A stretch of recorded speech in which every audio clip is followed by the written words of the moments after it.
രചന വിജയ് സത്യ. അവതരണം ഷാഹുൽ മലയിൽ. എഡിറ്റിംഗ് ഷെരീജ് പൂനൂർ. മോനെ കാഞ്ചി, ഈ ദോശ കൂടി കഴിച്ചിട്ട് പോടാ. വെറും കോഫി മാത്രം കഴിച്ച് ബാഗും എടുത്ത് പുറത്തിറങ്ങിയ മകനോട് അമ്മ വിളിച്ചു പറഞ്ഞു. അമ്മ ഇപ്പൊ തന്നെ സമയം വൈകി. 10-25 കിലോമീറ്റർ അല്ല ഉള്ള. അവിടെ ചെന്നിട്ട് സമയം ഉണ്ടെങ്കിൽ എന്തെങ്കിലും കഴിക്കാം.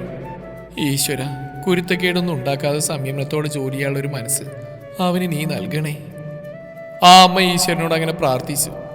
ബസ് ഈശ്വരമംഗലം എന്ന സ്റ്റോപ്പിൽ നിർത്തി ആളിറക്കിന് ശേഷം വിട്ട് മുന്നോട്ട് പോകുമ്പോഴാണ് കാഞ്ചിനാഥ് വെയിറ്റിംഗ് ഷെഡിലുള്ള ബോർഡിൽ എഴുതി വെച്ച ആ പേര് ശ്രദ്ധിച്ച് ഈശ്വരമംഗലം ജംഗ്ഷൻ. അവൻ ബസ്സിൽ നിന്ന് ചാടി എണീറ്റ് ബാഗും എടുത്ത് ബസ്സിന്റെ ഡോറിന്റെ സമീപം ചെന്ന് ഡോർ തുറന്ന് ഉച്ചത്തിൽ വിളിച്ചു പറഞ്ഞു, ആളിറങ്ങണം. എന്താണോ ഇത്? ഈ സ്റ്റോപ്പിലെല്ലാം 5 മിനിറ്റ് ബസ് എടുത്തി ആളിറക്കിയത്. നീ എന്ത് ചെയ്യായിരുന്നു? രാവിലെ തന്നെ ഉറങ്ങിയായിരുന്നോ? ഇനി അപ്പുറത്തെ രായമംഗലം സ്റ്റോപ്പിൽ ഇറങ്ങിയാൽ മതി. ഓ പിന്നെ എന്റെ പട്ടി ഇറങ്ങി അവിടെ ചവിട്ടി പൊളിക്കും ഞാൻ ഈ ബസ്. നിർത്തണം മര്യാദക്ക്. അവൻ ഡ്രൈവറെ നോക്കി അലറി. കണ്ടക്ടർ ഭയന്നു പോയി. എന്റെ അമ്മോ, ഇതെന്ത് സാധനം! വേഗം സ്റ്റോപ്പ് ബെല്ല് കൊടുത്തു. ബസ് ഡ്രൈവർ ചവിട്ടി നിർത്തി. കാഞ്ചിനാഥ് ചാടി ഇറങ്ങി. എന്നിട്ട് കണ്ടക്ടർ നോക്കി അല്പം ഗൗരവത്തിൽ പറഞ്ഞു, സോറി ഏട്ടാ, തെറ്റ് എന്റെ ഭാഗത്തായതുകൊണ്ടാ ഞാൻ സോറി പറയുന്നത്. നിർത്തില്ലെന്നൊക്കെ പറയുന്ന ഗുണ്ടായിസല്ലേ, അതാ ചൂടായത്. ജംഗ്ഷനിൽ ബസ് ഇറങ്ങിയ കാഞ്ചിനാഥ് ചുറ്റുമൊന്ന് കണ്ണോടിച്ചു. അമ്മോ, വയറ് കാണുന്നു. ഇവിടുന്ന് വേറെ ബസ്സിന് വേണം ഇനി ജോലി സ്ഥലത്തേക്ക് പോവാൻ. രാവിലെ വീട്ടിൽ നിന്നൊന്നും കഴിക്കാതെ ഇറങ്ങിയത് അബദ്ധമാണെന്ന് അവന് തോന്നി. അപ്പോഴാണ് വീട്ടിലെ ഊണെന്ന് എഴുതിയൊരു ബോർഡ് ശ്രദ്ധയിൽപ്പെട്ടത്. സ്ത്രീകൾ നടത്തുന്ന ഭക്ഷണശാലയാണെന്ന് തോന്നുന്നു. കാഞ്ചിനാഥ് ആ കടയിലേക്ക് ചെന്നു. ക്യാഷ് കൗണ്ടറിൽ ഒരു സ്ത്രീ ഇരിക്കുന്നു. അവർ ഡ്രോ തുറന്ന് കാശൊക്കെ എണ്ണിത്തിട്ടപ്പെടുന്ന തിരക്കിലാണ്. ഭക്ഷണം കഴിക്കാൻ തയ്യാറായിരിക്കുന്ന മേശയും കസേരയും കാലിയാണ്. രാവിലത്തെ തിരക്കൊക്കെ കഴിഞ്ഞു. ഊണിനുള്ള ഒരുക്കമാണെന്ന് തോന്നുന്നു. കാഞ്ചിനാഥ് അവിടെ കണ്ട ഒരു ചെയറിലിരുന്നു. മോളെ മഞ്ജു, ഇതാ ഒരാൾ വന്നിരിക്കുന്ന കണ്ടില്ലേ? എന്താ വേണ്ടെന്ന് ചോദിക്കൂ. സുന്ദരിയും സുമുഖിയും സുശീലമായ ഒരു പെൺകുട്ടി അവൻ്റെ അടുത്ത് വന്ന് ചോദിച്ചു. എന്താ വേണ്ടത്? എന്താ കഴിക്കാവുള്ളത്? ഊണ് റെഡിയാവുന്നേ ഉള്ളൂ. എനിക്ക് ബ്രേക്ക്ഫാസ്റ്റ് പോലെ എന്താ ഉള്ളത്? പുട്ടും കടലയുണ്ട്, എടുക്കട്ടെ? ആ ആയിക്കോട്ടെ. കഴിക്കാൻ ചായയാണോ കാപ്പിയാണോ? ചായ മതി. ഓർഡർ എടുത്ത് കിച്ചനുള്ളിലേക്ക് കുണുങ്ങി പോകുന്ന അവളെ ഒരു നിമിഷം അവൻ ശ്രദ്ധിച്ചു. എവിടെയോ പോവാൻ ചമഞ്ഞൊരുങ്ങിയിരിക്കുന്ന വേഷമാണ് അവളുടേതെന്ന് കാഞ്ചിനാഥിന് തോന്നി. അവൾ നൽകിയ പുട്ടും കടലയും കാഞ്ചിനാഥ് കണ്ട് കഴിച്ചു കഴിയുമ്പോഴേക്കും ദൂരെ നിന്നും ബസ് ഇരമ്പി വരുന്ന ശബ്ദം കേട്ടു. അമ്മേ, ബസ് വരുന്നുണ്ട്, ഞാൻ കോളേജിൽ പോവാ എന്ന് പറഞ്ഞ് അവൾ മേശപ്പുറത്തുണ്ടായിരുന്ന ബാഗും എടുത്ത് ബസ് സ്റ്റോപ്പിലേക്ക് ഓടി. ഈശ്വര, ഈ ബസ്സിന് പോലും കോളേജ് ടൈം കഴിയും. അത് കേട്ടപ്പോൾ കാഞ്ചിനാഥ് വേഗം ചാടി എഴുന്നേറ്റ് കൈ കഴുകി. എത്രയാ കാശ്? അവൻ കൗണ്ടറിലിരിക്കുന്ന സ്ത്രീയോട് ചോദിച്ചു. 50 രൂപ. പേഴ്സ് തുറന്ന് വേഗം 50 രൂപ എടുത്തു കൊടുത്തു. തൻ്റെ ബാഗ് കൊടുത്ത് ആ പെൺകുട്ടിയുടെ പുറകെ അവനും ഓടി. തൻ്റെ പുറകെ ഹോട്ടലിൽ ഭക്ഷണം കഴിച്ചുകൊണ്ടിരിക്കുന്ന ആൾ ഓടി വരുന്ന കണ്ട് അവൾ ഒരു നിമിഷം അമ്പരന്നു. അവൾ സ്റ്റോപ്പിൽ നിന്നു. കാഞ്ചിനാഥ് അവൾക്ക് സമീപം വന്നു നിന്നു. ബസ് വന്നു നിന്നപ്പോൾ അവൾ കയറി. തൊട്ടുപിറകെ തന്നെ കാഞ്ചിനാഥും കയറി. ബസ്സിന്റെ സ്റ്റെപ്പിനകത്ത് തന്നെ തിരക്കുള്ളതുകൊണ്ട് അവൾ ഓരോ പടിയും കയറുന്നതിനനുസരിച്ച് അവനും അവളുടെ പുറകെ തന്നെ കയറി തുടങ്ങി. മഞ്ജുവിന്റെ കാറ്റിൽ പറക്കുന്ന മുടിയിഴകൾ കാഞ്ചിനാഥന്റെ മുഖത്ത് വന്ന് പതിച്ചു തുടങ്ങി.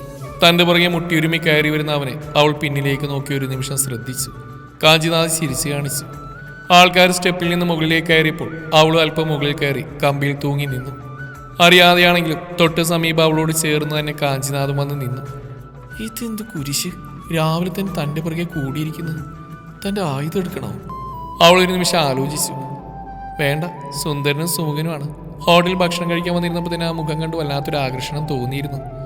എങ്കിലും പരിചയമില്ലാത്തൊരു പെൺകുട്ടി ഇത്രയും ചേർന്ന് നിൽക്കാൻ കാണിക്കുന്ന മനക്കെട്ടി സമ്മതിക്കണം.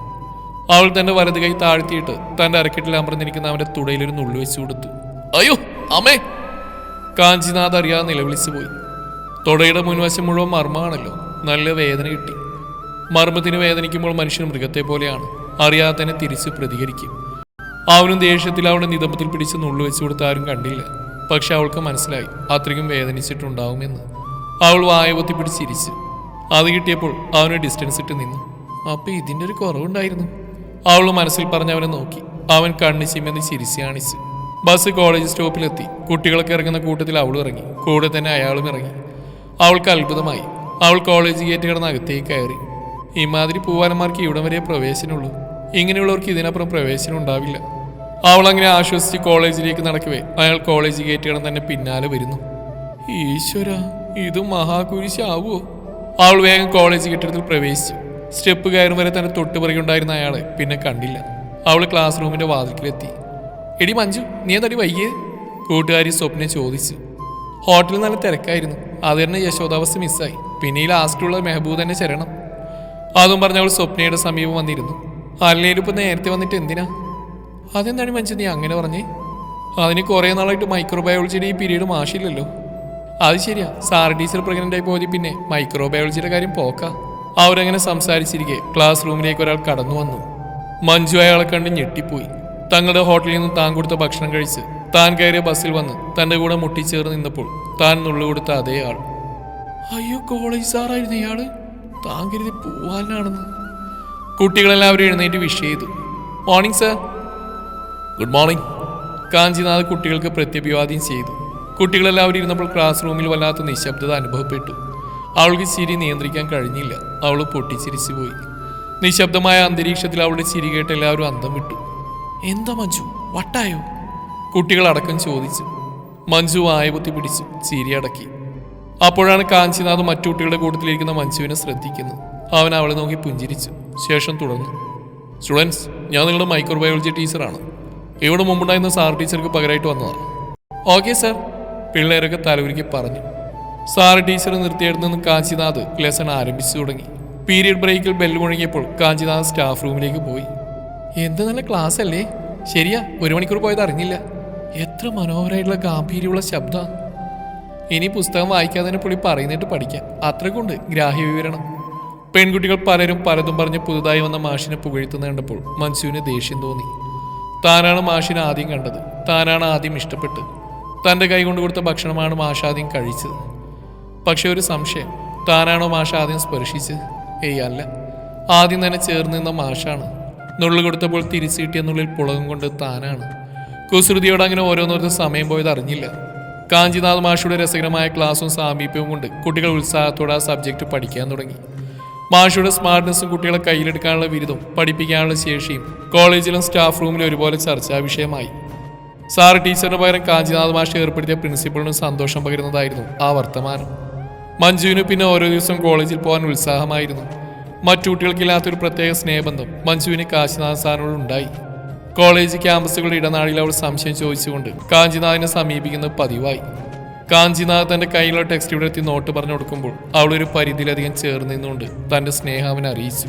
അവളുടെ കാച്ചെണ്ണ മണമുള്ള മുടിയിൽ മുഖം ചേർത്ത് ഓരോന്ന് പറഞ്ഞു കൊടുക്കുന്ന നിമിഷം കാഞ്ചിനാഥും ആസ്വദിച്ച്.